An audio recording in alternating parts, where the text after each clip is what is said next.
All right, I kind of want to chat a little bit about since you've been coaching for a while and you've played at higher levels. I want to pick your brain really on how you see success, if it's the mental toughness of the players or the talent or a combination of the two. So can you kind of Right. give your thoughts there? Yeah, absolutely. I mean, that's always a big question, when it comes down to success and what makes a player successful, to find that success. For me and what I found like with myself and, most of the players that, I've coached or coached against, like the mental game is probably 90% of the game. Like you can have the talent and skill, but if you don't have that mental toughness or grit or resiliency or fight, like you're not going to be successful. I mean, I've seen some like really, really talented players, and like the second that maybe another player kind of messes with their head and like pushes them around and they're not like tough enough to fight back, like they kind of lose the game, or they, lose themselves, and like they're not in the game as they should be.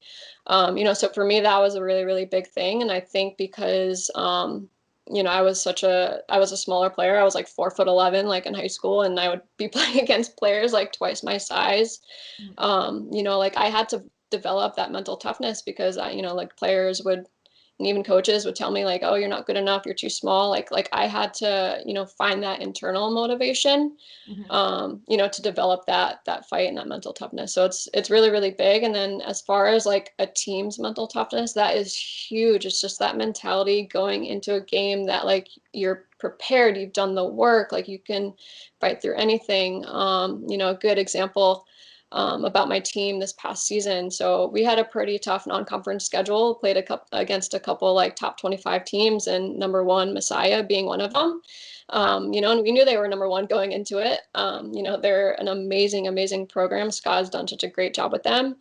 But we prepared so much, like beforehand, and like going into that game, like they weren't scared. Like they respected Messiah because they were number one. And like when you're number one, like you definitely earn that respect. But I Mm-hmm. mean, we went 0-0 at halftime with the number one team in the nation. And like That's we awesome. were only like one of like a few teams to be able to do that. We ran out of gas, and we didn't have a lot of like healthy subs so we ended up losing the game. But like we stuck to our game plan, like they fought back, like we trained and prepared so much. So like I'm just so proud of my team for having like that much mental toughness to go up against an opponent like a Messiah.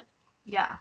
I like that you say that you were so proud of them because I'm sure they were proud of the way that they played too. Absolutely. When you have that mental strength and you play well, even the losses, you learn something from it and you can feel good about it and Yeah.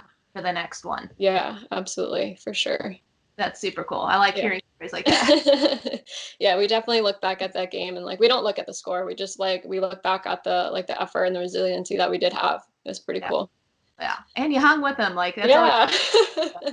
you knew you were the For sure. underdog and you almost had it. Yeah, So that's fun. absolutely.